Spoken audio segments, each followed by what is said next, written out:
Diabetes সুস্বাস্থ্যই হোক আমাদের অঙ্গীকার, এই প্রতিপাদ্যকে সামনে রেখে ঝিনাইদহের কোটচাঁদপুরে বিশ্ব ডায়াবেটিস দিবস উপলক্ষে দিনব্যাপী ফ্রি মেডিকেল ক্যাম্পেইন, র্যালি ও আলোচনা সভা অনুষ্ঠিত হয়েছে।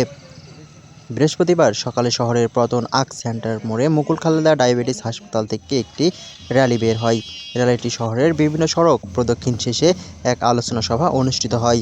অনুষ্ঠানে কোটচাঁদপুর ডায়াবেটিস সমিতির সভাপতি জিন্নাতুর রহমানের সভাপতিত্বে প্রধান অতিথি হিসেবে উপস্থিত ছিলেন ভারপ্রাপ্ত উপজেলা স্বাস্থ্য ও পরিবার পরিকল্পনা কর্মকর্তা ডাক্তার আশরাফুল ইসলাম।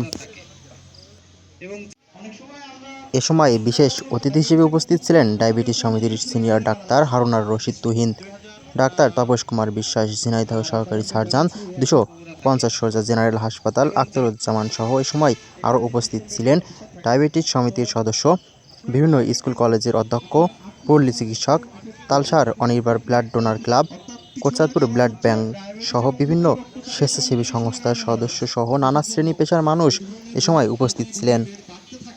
কোটচাঁদপুর থেকে রোকনুজ্জামান, ঝিনেদার কাগজ।